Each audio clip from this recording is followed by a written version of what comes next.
Salut à toutes et à tous, c'est Joël et bienvenue dans cette nouvelle vidéo. Comme chaque année, on se retrouve dans ce magnifique décor pour analyser ensemble les chansons de l'Eurovision Junior et c'est ce qu'on va faire aujourd'hui avec un nombre très spécial de pays, 19 pays pour la 19e édition qui aura lieu le 19 décembre. Pour ceux qui ne savent pas ce que c'est l'Eurovision Junior, je vous le présente rapidement, c'est comme le concours des grands, donc le concours Eurovision de la chanson. C'est un concours qui regroupe plusieurs pays européens qui s'affrontent dans une compétition musicale et à la fin un pays gagne et ce pays doit l'organiser. Et cette version est la version pour enfants, donc pour 9 à 14 ans. Cette année, l'Eurovision Junior a lieu très tard, logiquement elle se situe toujours fin novembre, mais cette fois elle se situe fin décembre, c'est pour ça qu'on a un magnifique sapin de Noël dans le décor. Et cette année, l'Eurovision Junior prend place à la scène musicale à Boulogne-Billancourt, à côté de Paris, grâce à la victoire de Valentina l'année dernière. Moi, je suis prête.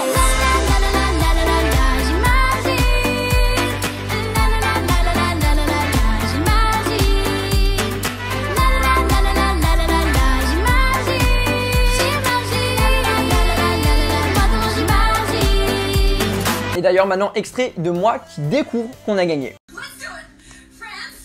Ok. Ok.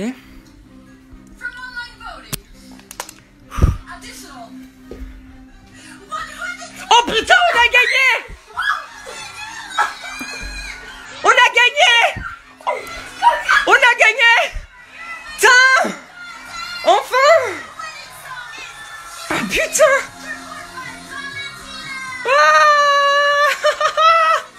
Cette année, c'est le retour à la normale car l'année dernière, avec le Covid, les participants devaient enregistrer leurs performances à l'avance dans leur pays et aucune délégation se rendait en Pologne. Cette année, on revient donc au schéma d'avant, c'est-à-dire chaque pays se rend avec une délégation à Paris et là, ils performeront en direct ce dimanche, donc aujourd'hui à 16 h sur France 2. D'ailleurs, le nombre de participants re-augmente et revient au même nombre qu'en 2019. En effet, en 2019, 19 pays avaient participé. En 2020, à cause de la pandémie, seulement 12 pays ont participé. Mais cette année, on est de retour avec 19 participants. Et sans plus attendre, on va maintenant lancer la compilation des 19 chansons. Et je vais vous donner mon commentaire et à la fin, bien sûr, mon top.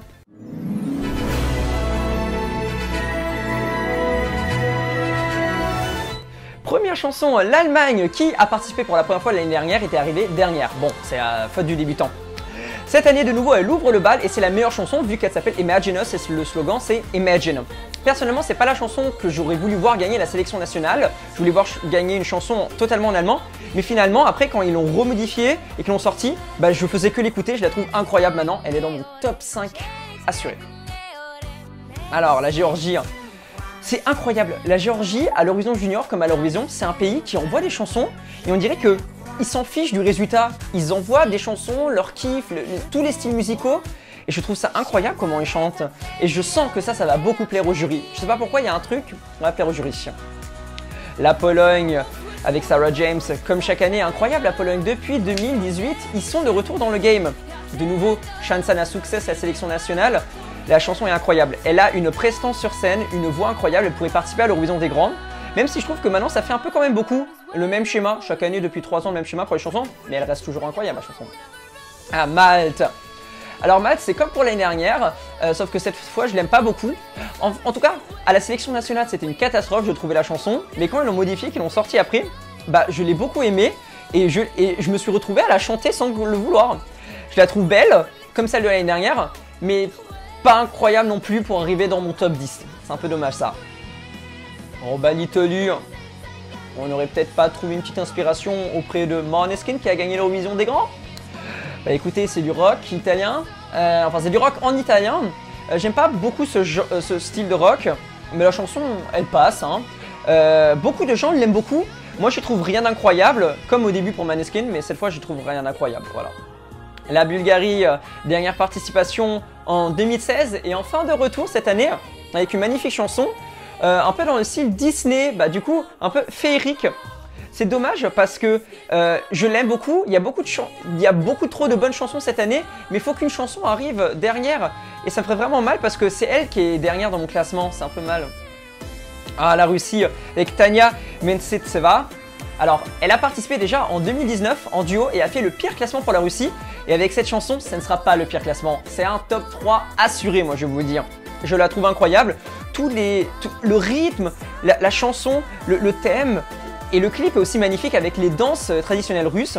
Moi, je l'apprécie beaucoup. Ah, l'Irlande avec Mahu, Levy, Lavlor. Alors, cette chanson, je sais pas pourquoi, dès que je l'ai entendue, je l'ai surkiffée. Ça, c'est même si c'est du rock, c'est du rock irlandais, je sais pas, le rock irlandais là, il m'a attrapé. Et je l'aime beaucoup, je le soutiens, je trouve qu'il a une voix incroyable, une prestance sur scène à la sélection nationale, je l'ai trouvé super. Et la chanson, elle m'attire, vraiment, je la trouve incroyable. Oh, l'Arménie. Je peux remercier l'Arménie de ne pas avoir participé l'année dernière parce qu'ils voulaient envoyer déjà Malena. Et s'ils avaient envoyé Malena, la France n'aurait jamais gagné. Elle avait une chanson incroyable l'année dernière et cette année, de nouveau. Et ça, c'est la victoire assurée pour l'Arménie. Moi, je dis, c'est mon numéro 1. L'Arménie, cette chanteuse peut participer déjà à l'Eurovision des Grands. Elle a tout le potentiel. Et le Kazakhstan, cette année, a beaucoup changé par rapport aux années dernières. La chanson est belle. Ce qui est incroyable, c'est qu'à la sélection nationale, 2 artistes sont arrivés premiers. Et donc, ils n'ont pas choisi, ils ont pris les 2 et ont pris une des chansons des 2. Et voilà, ça a fait un duo. Je la trouve belle, rien d'incroyable par rapport aux années dernières. Mais voilà, une chanson classique. Ah, l'Albanie. L'Albanie a enfin compris ce qu'il fallait à l'Eurovision Junior maintenant. La chanson est super, elle est très rythmique, le début est très entraînant. Moi, le début me capte toujours. Et j'aime beaucoup aussi. Elle était longtemps dans mon top 5, mais au bout d'un moment, je ne sais pas pourquoi, j'ai l'impression de m'en être lassé. Donc maintenant, elle est un peu plus bas dans mon classement, mais ça va faire un bon classement. Ah, l'Ukraine, l'année dernière avec Alexander Balabanov, que j'avais beaucoup apprécié. Et cette année, quand j'ai vu la sélection nationale, je me suis dit, oula, il m'envoie un truc super dark, là, j'aime pas trop. Mais bien sûr, comme chaque fois, après l'avoir écouté, bah, j'ai commencé à l'apprécier. Et c'est ça qui est bien, quand on n'aime pas beaucoup au début, et qu'à la fin, on découvre la chanson, et qu'on aime. Moi, je trouve ça bien. Oh, Enzo, la France! Mais oui, incroyable. Tic, tac, tic, tout le monde vit à 100 à l'heure. La France a compris ce que l'Eurovision Junior voulait, une chanson entraînante pour les enfants. C'est exactement la même chose que j'ai dit l'année dernière. Et ils utilisent la même recette. Ça a fonctionné les 3 dernières années, donc ça ne devrait pas fonctionner maintenant. On a un mélange de toutes les chansons envoyées à l'Eurovision Junior, un peu de J'imagine et de Tic et de Bim Bam Toi. Et je pense que ça va faire un bon classement. L'Azerbaïdjan, de retour depuis 2018. C'est la meilleure des ballades cette année. Vraiment, beaucoup de puissance dans la voix. Elle a une très grande prestance sur scène. J'accroche beaucoup.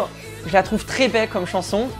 Et on sent qu'il y a de l'émotion quand elle chante. C'est ça qui est bien. Ah, les Pays-Bas. Déçu de la chanson qu'ils ont sélectionnée cette année.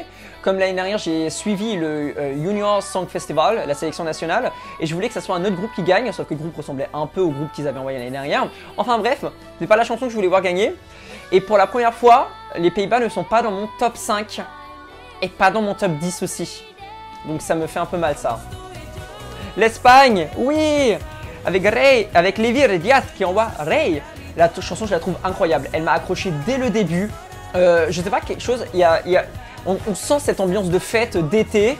Esta es la revolución. La chanson est super aussi. J'aime beaucoup comment il chante. J'aime beaucoup aussi le clip. J'aime sa voix. Et j'aime aussi beaucoup la musique. Alors, la Serbie, qui revient un peu à son schéma d'avant 2020. En 2020, ils avaient un peu changé. Et en 2019 aussi, ils avaient changé, envoyé un truc sur l'écologie. Et là, ils reviennent un peu dans un truc écologique.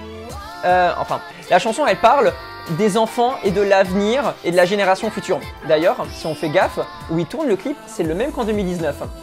Rien d'incroyable pour la Serbie par contre. La Macédoine du Nord, après 2019, avec Fire, de retour avec Daite Musica, incroyable. Vraiment, les sonances baltiques, incroyable. Cette chanson, je ne sais pas, je la trouve incroyable. Et en plus, c'est un très beau sujet. Ah, le Portugal. Je trouve ça trop bien qu'ils envoient une chanson dans un style portugais. Surtout en portugais, il assume tout jusqu'à la fin et c'est ça qui est bien. Beaucoup ne l'aiment pas beaucoup, mais je sais pas pourquoi, moi je l'aime. Elle a grandi en moi et je sens qu'elle va faire... Elle va quand même avoir une bonne place chez le jury. Bah écoutez, on a eu beaucoup de chansons. Ne serait-ce pas temps de passer au classement ?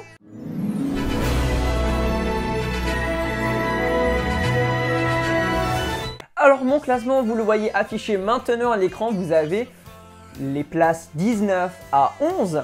Et je trouve que c'était très dur de choisir un pays qui se place tout au fond du classement. Parce que vraiment toutes les chansons, comme chaque année en fait je le dis, mais toutes les chansons sont incroyables et aucune d'entre elles mérite d'être dernière. Mais après moult consultations, et je trouve que c'est le classement qui correspond le mieux. Donc le voici, et j'espère que vous allez beaucoup aimer. On passe maintenant au top 10. En 10e place avec 1 point se trouve la Géorgie avec Nico et la chanson Let's Count the Smiles. Elle est super. En 9e position avec 2 points, Enzo de la France avec la chanson Tic Tac. En 8e position avec 3 points, l'Allemagne, Pauline Imagine Us. En 7e position avec 4 points, nous avons Mahu avec Sour de l'Irlande. En 6e position avec 5 points, nous avons Sarah James, Somebody pour la Pologne.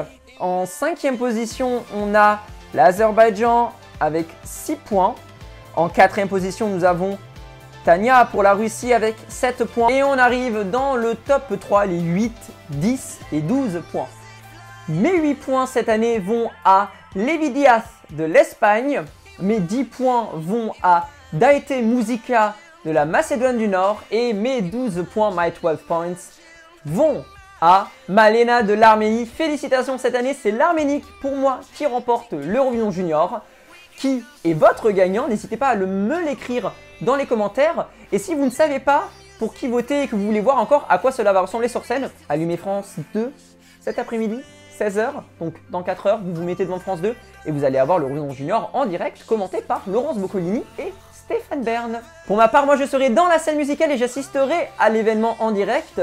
Donc si ça vous intéresse de voir un peu les coulisses, les backstage, n'hésitez pas à vous rendre sur mon Instagram, @jojob_. Vous retrouverez une story à la une intitulée « Mon voyage à Paris ». Et c'est là où je diffuserai tout ce qui s'est passé durant mon voyage vers Paris. Et sinon, si vous voulez, vous pouvez encore voter jusqu'à avant la finale pour vos 3 chansons favorites sur junioreurovision.tv. Les votes seront réouverts après que toutes les chansons soient passées, mais vous pouvez voter déjà en amont de l'émission 3 chansons. Et la victoire sera peut-être parmi ces 3 chansons. Qui sait? On le verra bien, on le verra ce soir. Voilà, mais la vidéo est terminée. Merci à toi de l'avoir regardée. Si elle t'a plu, n'hésite pas à la liker juste en dessous. Et n'hésite pas à me marquer en commentaire quelle est la chanson qui gagne ce soir l'Eurovision Junior. Sinon, si tu n'es pas abonné, n'hésite pas à t'abonner en cliquant juste ici. Ici, tu retrouveras ma vidéo et ici, tu retrouveras mon avis sur les chansons de l'Eurovision des grands de cette année qui a eu lieu à Rotterdam et qui a été gagnée par l'Italie. Est-ce que j'ai classé l'Italie en premier? Allez le vérifier. Sinon, quant à nous, on se retrouve la semaine prochaine avec une nouvelle vidéo. Peace, bye!